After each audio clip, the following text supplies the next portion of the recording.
Madam Deputy President. Madam Deputy President, as I was saying in the debate previously before I was interrupted, not only did the government ministers responsible for the decisions, the Minister for Transport, the Minister for Roads, not come before the committee, but the government had failed to produce any empirical data to support their decision.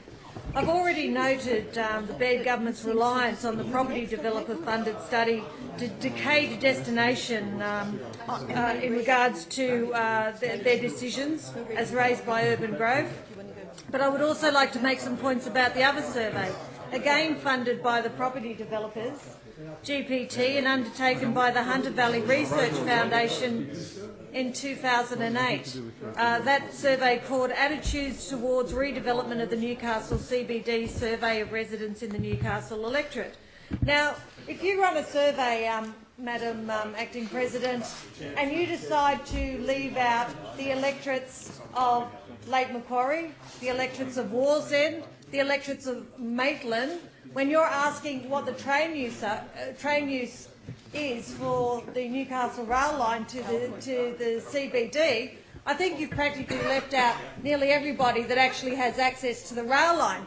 There's no point in undertaking a survey asking the people of Newcastle whether they're catching a train to the Newcastle CBD. Yet the government has relied on this survey that is obviously flawed. It has obviously left out the people who actually rely on the train line to get to the city. The fact is that in Maitland there are 1,000 people every single day who catch that train to Newcastle for employment.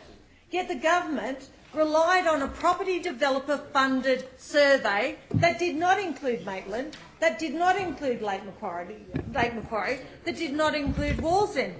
In fact, I must say that I was completely surprised the other day on Facebook to see the Liberal candidate for the seat of Newcastle at the last election, Karen Howard, pop her head up, attacking a high school student for running a survey on the railway line as not being good empirical evidence. Well, the hypocrisy of the Liberal candidate and those on that side of the chamber who've relied on nothing but property developer funded surveys and evidence that is obviously skewed away from those people that actually rely on the train line is astounding.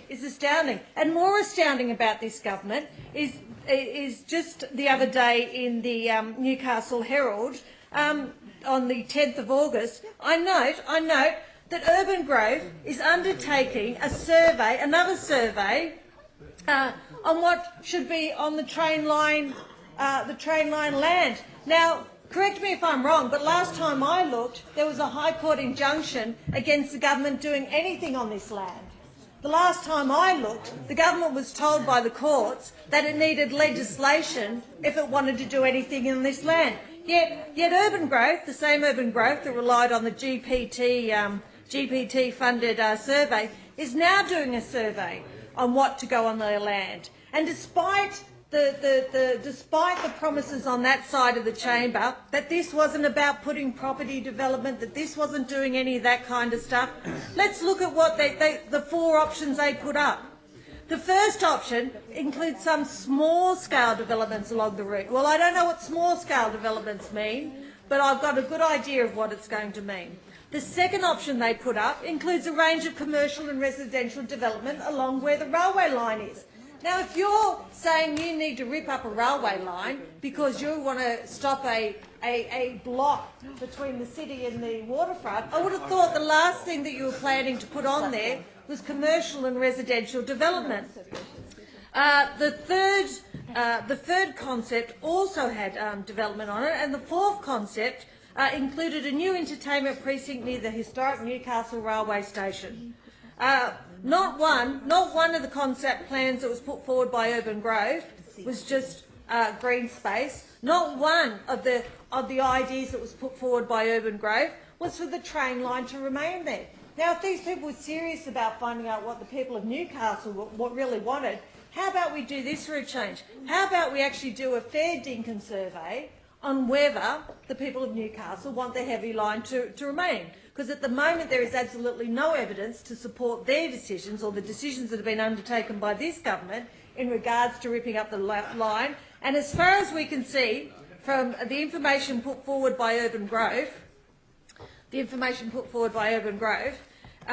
that the government's proposal here is absolutely to rip up the railway line and create commercial and residential development. Well, doesn't that just say everything about this government and what they are interested in doing? They're not interested in looking after the people of Newcastle. They're not interested in building the infrastructure that provides for the people of Newcastle.